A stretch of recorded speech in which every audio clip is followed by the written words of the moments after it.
I always want the truth, but it's dangerous. You wanna give me style.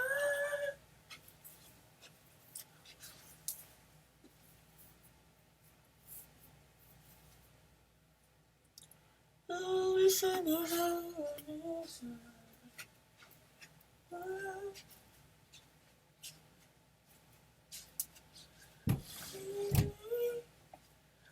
You've been out on me already.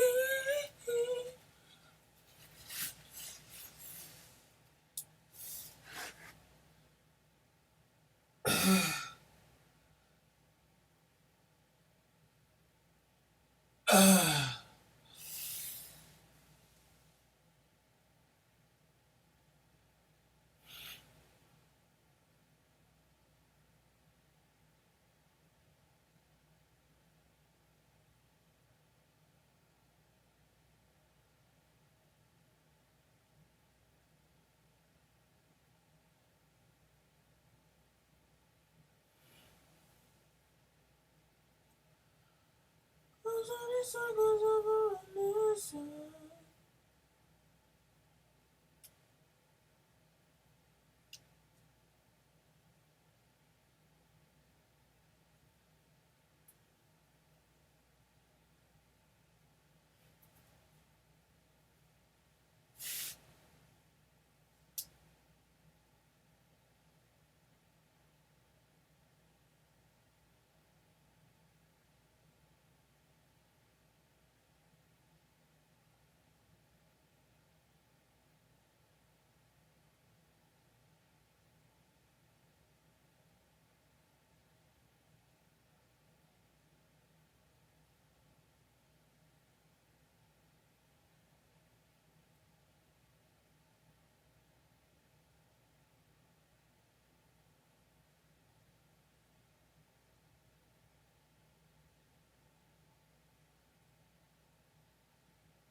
Ah.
Uh.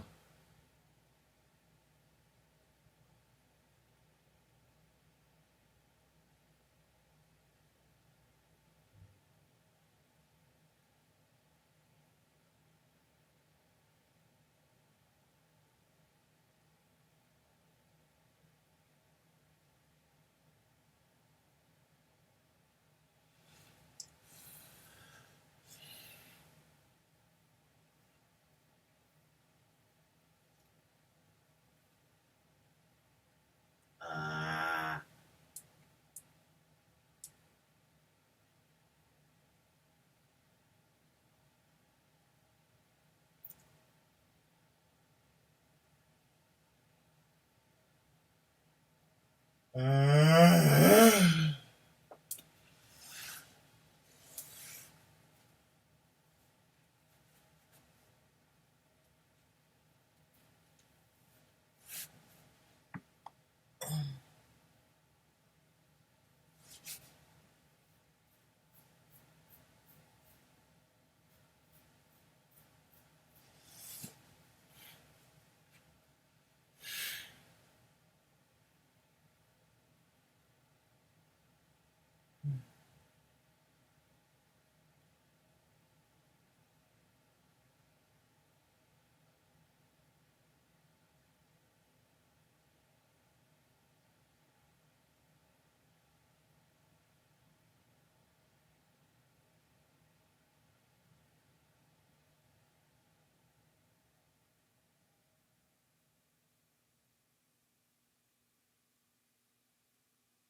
Okay.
Oh, say, can you see?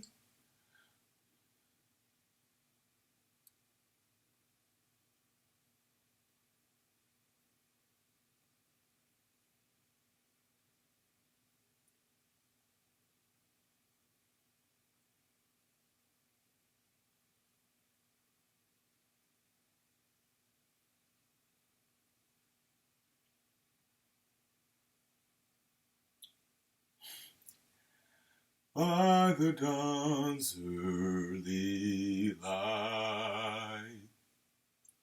Ah.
Okay.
Okay.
Okay.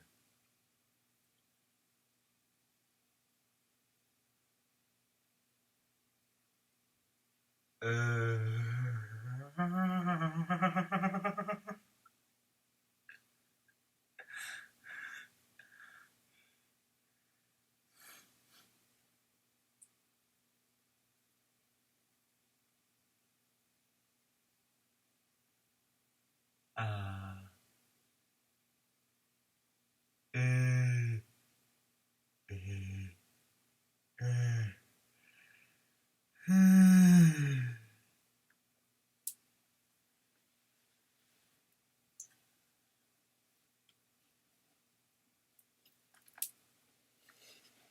uh,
Uh,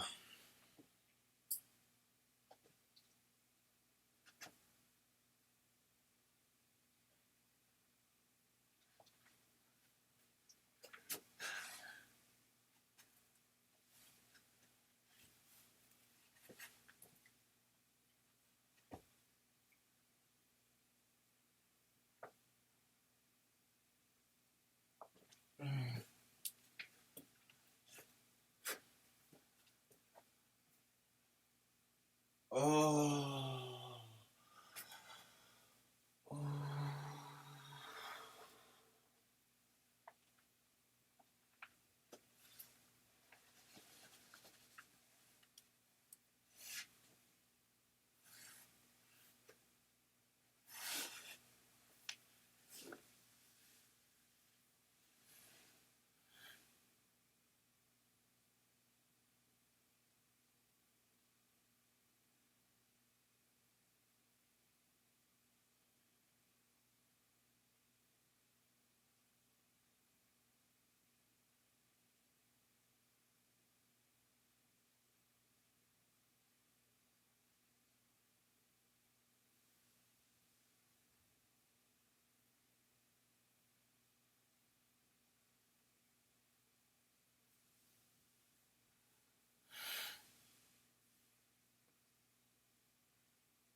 any frame. This is the subtlety. This term, you get the same answer if you see it from here. This velocity, this contribution, the dog's speed with respect to this frame it's in is the same to you out there in the fixed frame as it is to somebody sitting here in the frame moving with it. Important point. It'll become more important as you do problems. You need to remember that you can, doesn't matter where you're calculating. If you're given the velocity of the dog in this frame in little ijk components, it is in magnitude exactly the same velocity as you would see it in the fixed frame, but then you just have to account for the right unit vectors and so forth. Yes? The following content is... The direction is the same in any frame also. Now, let me be clear for a second. You have to decide I want to distinguish comparative vantage from this determined vantage. And when you're in this frame, it's easiest to represent it in little ijk, right? But if you're in the fixed frame, you may want to actually know the velocity in the fixed frame's unit vectors, and there's just geometric conversions that will give you that. Yes? But if theta is like a function of time, how would you use those functions? Does it just work the same way? So read, she says if theta is a function of time, if you were trying to convert this, this dog's running in the y direction, which is going in the master frame over there, is going to have a component in the negative capital I hat and positive capital J hat direction, right? And you could break down, let's say his velocity vector is like this. You could break it down into a component that's parallel to the ground and a component perpendicular to the ground. And those then would be in that reference frame. So those conversions, it's just you've all, I would think, have done some problems using polar coordinates. And the conversion between x and y and r and theta is you use cosine thetas and sine thetas to compute.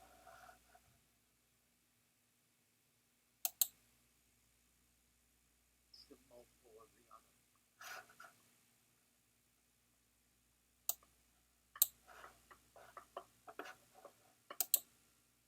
That's what it means to be linearly independent.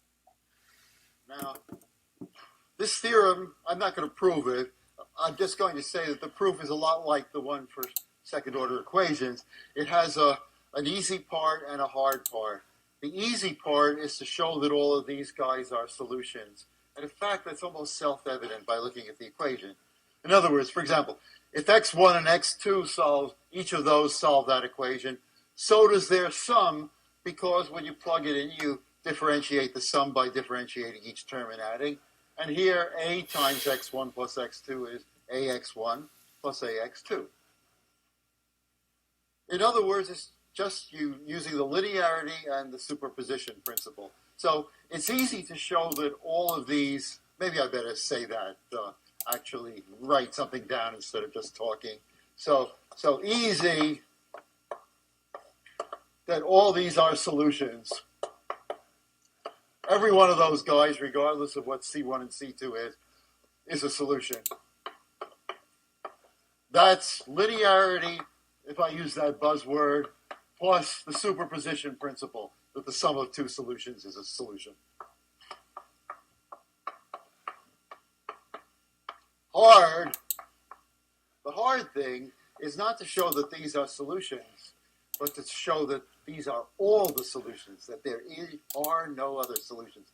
No matter how you do that, it's hard. So the hard thing is that there are no other solutions. These are all. Now, you can sort of hand wave and say, yeah, well, it's got two arbitrary constants in it. That's sort of a rough and ready reason, but it's not considered adequate by mathematicians. And in fact, I could go into a song and dance as to just why it's inadequate, but we got other things to do. Bigger fish to fry, as they say. Okay, so let's fry a fish. No, we have another theorem first. So this one, it's mostly the words that I'm interested in. Once again, we got our old friend, the Wronskian, back. A Wronskian. The Wronskian of what? Of two solutions.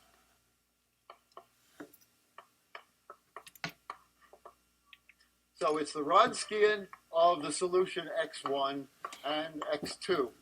They don't, by the way, have to be independent, just two solutions of the system. And what is it? The answer is, hey, didn't we already have a Wronskian? Yeah. Forget about that one for the moment.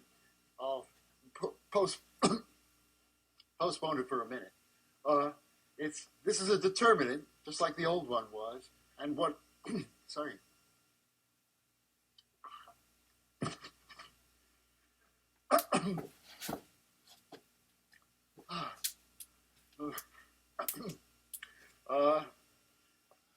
X1. This could be a great lecture. X1, X2. Now, what is this? Okay, X1 is a column vector, right? X2 is a column vector. Two things in it. So together they make a square matrix, and this means it's determinant. So it's the determinant of this. It's a determinant, in other words, of a square matrix, and that's what it is. I'll change this equality to indicate it's a definition. I'll put the colon there, which is what you add to indicate that this is only equal because I say so. It's a definition, in other words. Now, there is a connection between this and the earlier Wronskian, which I unfortunately can't explain to you because you're going to explain it to me. I gave it to you as part one homework problem, and be sure you do it.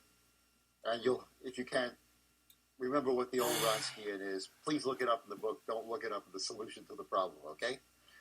So if you do that, you'll learn something, and then you'll see how, in a certain sense, this is a more general definition than I gave you before. The one I gave you before is, in a certain sense, a special case of it. Okay, now, that's just a definition. There is a theorem, and the theorem is going to look just like the one we had for second-order equations, if you could remember back that far. The theorem is that if these are two solutions, there are only two possibilities for the Wronskian. So either or.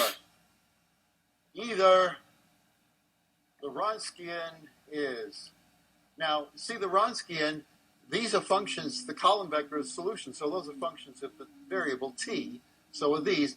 So the Wronskian as a whole is a function of t, is a function of the independent variable t, after you've calculated out that determinant. So the answer is that Wronskian, I'll write it now this way to indicate, bring to the fore that it's a function of t. Either it's equal to, well, that's not the way to write it. Either the Wronskian is, so one possibility is identically zero. That's zero for all values of t, in other words. And this happens if x1 and x2 are not linearly independent. Usually people just say dependent and hope they're interpreted correctly, are dependent. But since I didn't explain what dependent means, I'll say it. Not linearly independent. But I know that's horrible. But nobody's figured out another way to say it. So that's one possibility. Or the opposite of this is never zero for any t. I mean, a normal function is zero here and there, and the rest of the time not zero. Well, not this Wronskian. You only got two choices. Either it's zero all the time, or it's never zero. It's like the function e to the t, in other words. An exponential, which is never zero, always positive, never zero.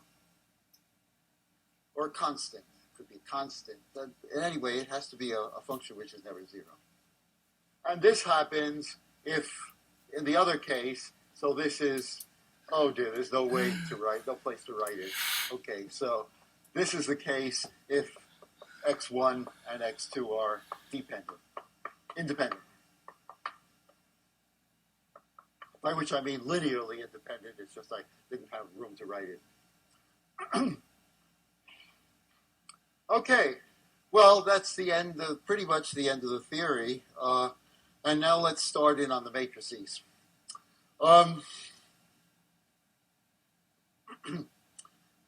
The matrix, the basic new matrix we're going to be talking about this period and next one on Monday also, is the way that most people who work with systems actually look at the solutions to systems. So it's important you learn this word and this way of looking at it. What they do is look not at each solution separately, as we've been doing up till now. They put them all together in a single matrix, and it's the properties of that matrix that they study and try to do the calculations using. And that matrix is called a fundamental matrix. A fundamental matrix for the system.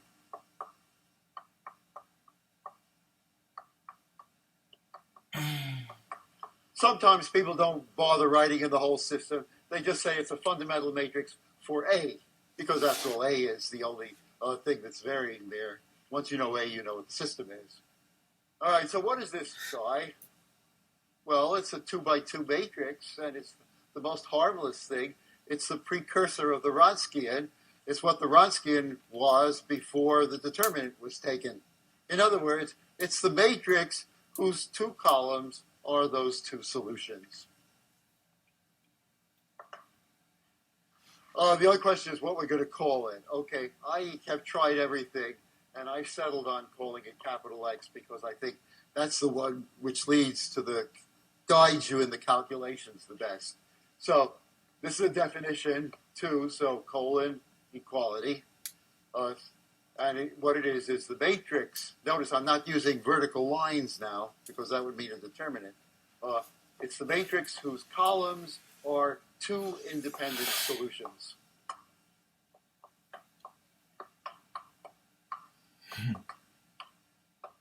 Whoa! Is that all? Yeah. Just put them side by side. Why? That will come out. Why should one do this? Well, first of all, in order not to interrupt the basic calculation that I want to make with this thing during the period, let's talk about it. It has two basic properties that we're going to need during this period. So these are the properties that are fundamental. Just two, and one is obvious, and the other you'll think I hope is a little less familiar, but I think you'll see there's nothing to it. It's just a way of talking, really.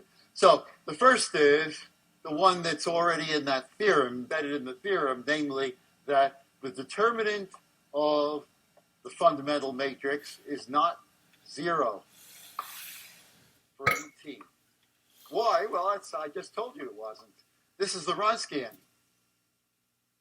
The Wronskian why is it never 0? Well, it's because I said these columns had to be independent solutions. So this is not 0, it's never 0. Never 0. It's not 0 for any value of t. Okay, that's good. As you'll see, we're going to need that property. But the other one is a little stranger, about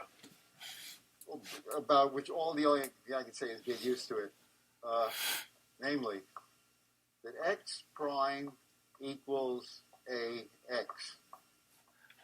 Now, why is that strange? That's not the same as this. This is a column vector. That's a square matrix. This is a column vector.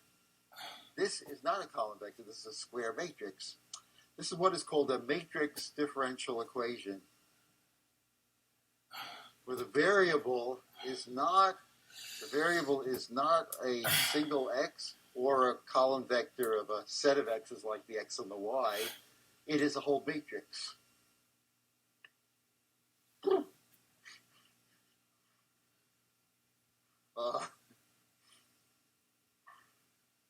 Well, first of all, what does it say?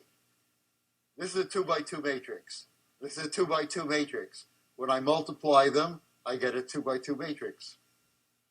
What's this? This is a 2 by 2 matrix, every entry of which has been differentiated. That's what it means to put that prime there. To differentiate a matrix means nothing fancy. It just means differentiate every entry. It's just like to differentiate a vector x, y. To make a velocity vector, you differentiate the x and the y. Well, a column vector is a special kind of matrix. The definition applies to any matrix. Well, now, why is that so? Well, I state it as a property, but I'll continue it by giving you, so to speak, the proof of it. You'll see, in fact, there's nothing in this. It's nothing more than a little matrix calculation of the most primitive kind. Namely, what does this mean? Let's try to undo that. Well, what does the left-hand side really mean? Well, if that's what x means, the left-hand side must mean the derivative of the first column, that's its first column, and the derivative of the second column. That's what it means to differentiate the matrix X. You differentiate each column separately, and to differentiate the column means you differentiate every function in it. Well, what's the right-hand side mean? Well, I'm supposed to take A and multiply that by x1, x2. Now, I don't know how to prove this except ask you to think about it, or I could, write it all out here. But think of this as a bing, bing, bing, bing. Okay? And this is a bing, bing. And this is a bong, bong. Okay? All right. How do I do the multiplication? It goes, in other words, what's in the first column of the matrix? What's the first column? Well, it's da-da, and the lower thing is da-da. In other words, it is A times x1.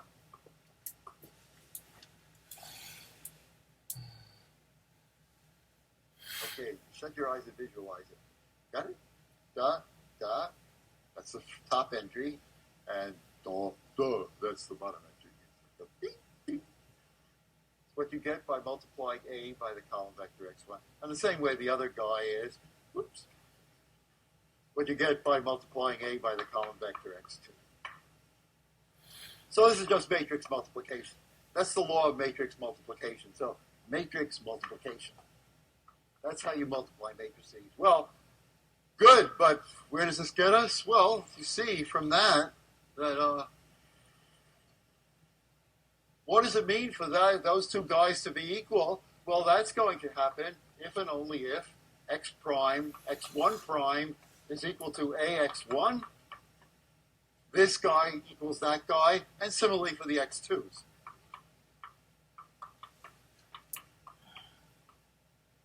So the end result is that this matrix, saying that the fundamental matrix satisfies this matrix differential equation, is only a way of saying in one breath that its two columns are both solutions to the original system.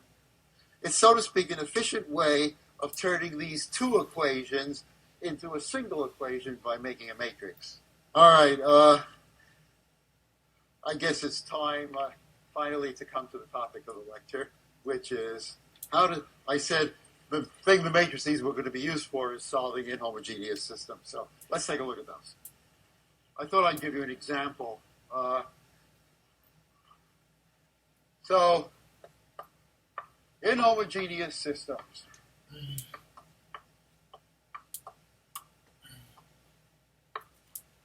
Remember, essentially, what's one going to look like? So far, I mean, what we've done is, up to now, been solving, we spent essentially 2 weeks solving and plotting the solutions to homogeneous systems. There was nothing over there.